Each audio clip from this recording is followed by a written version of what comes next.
ازيكم؟ ايه الاخبار؟ يا رب تكونوا بخير وبصحة وبسعادة. غريبة قوي ان ناس كتير طيبة حساسة تتعب بسرعة جدا من اسرع من غيرها، وجسمها ينهار فجأة. ليه شخص مش بيأذي حد وتلاقيه اكتر واحد بيتأذي وبيتعرض لمصايب كتير جدا في حياته؟ اكتر ناس بتضحك بتكون اكتر ناس عندها اكتئاب، زي ممثلين كوميديين كتير. تفتكر ليه بيحصل كل ده؟ والناس دايما بتقعد تكتب على السوشيال ميديا: ليه الناس الطيبة بتمشي وتسيبنا؟ ليه الناس الطيبة دايما بتتعرض لمصايب في الحياة وبيحصل لها حاجات وحشة كتير؟ تعال نعرف ليه دايما الطيبين بيمرضوا وبيحصل لهم كل ده. عشان دايما بيحبوا يبانوا لطاف وناس طيبة وناس شيك، فبيكتموا جواهم، مش بيعبروا عن كل اللي جواهم ويفضفضوا عن مشاعرهم السلبية، مش بيفضفضوا عن مشاعرهم السلبية. وده في حد ذاته بيجيب أمراض زي الضغط والقلب والسرطان.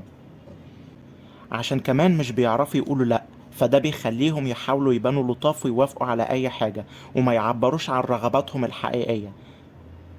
فده برضو بيجيب أمراض لأنهم برضو بيكتموا جواهم. كمان مش معنى ان واحد طيب ان مشاعره ايجابية.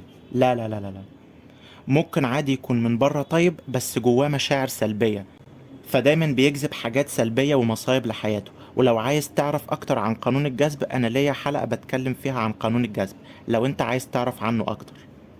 الحلقة اسمها السر اللي محدش بيقوله عن قانون الجذب.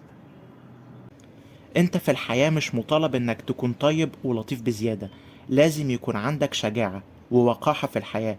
لازم تعرف ازاي تحط حدود مع الناس اللي قدامك، سواء كانوا في الشغل سواء في الشارع سواء بيتعاملوا معاك بشكل يومي. لازم تتعلم ازاي تحط حدود. مش اي حد مثلا تمشي تهزر معاه، او مش اي حد يقولك كلام مش كويس او يهزر معاك بكلام مش كويس. لازم تعرف ازاي تحط حدود. ومش اي حد يعتدي عليك، لازم تدافع عن نفسك.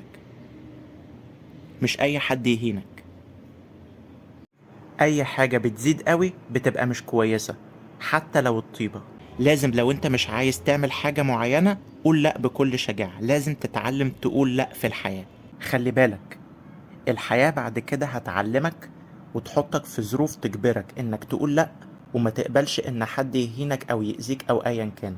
لا، احيانا الحياة بتعلمك عن طريق أشخاص صعبة أو أشخاص سلبية أو أشخاص مؤذية أو ظروف صعبة. دي بتخليك تاخد بالك من حاجات أنت ما كنتش واخد بالك منها قبل كده.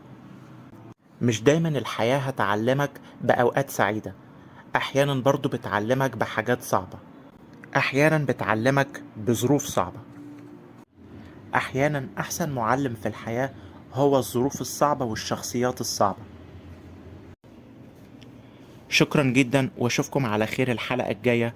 كل الصحة كل السعادة. سلام.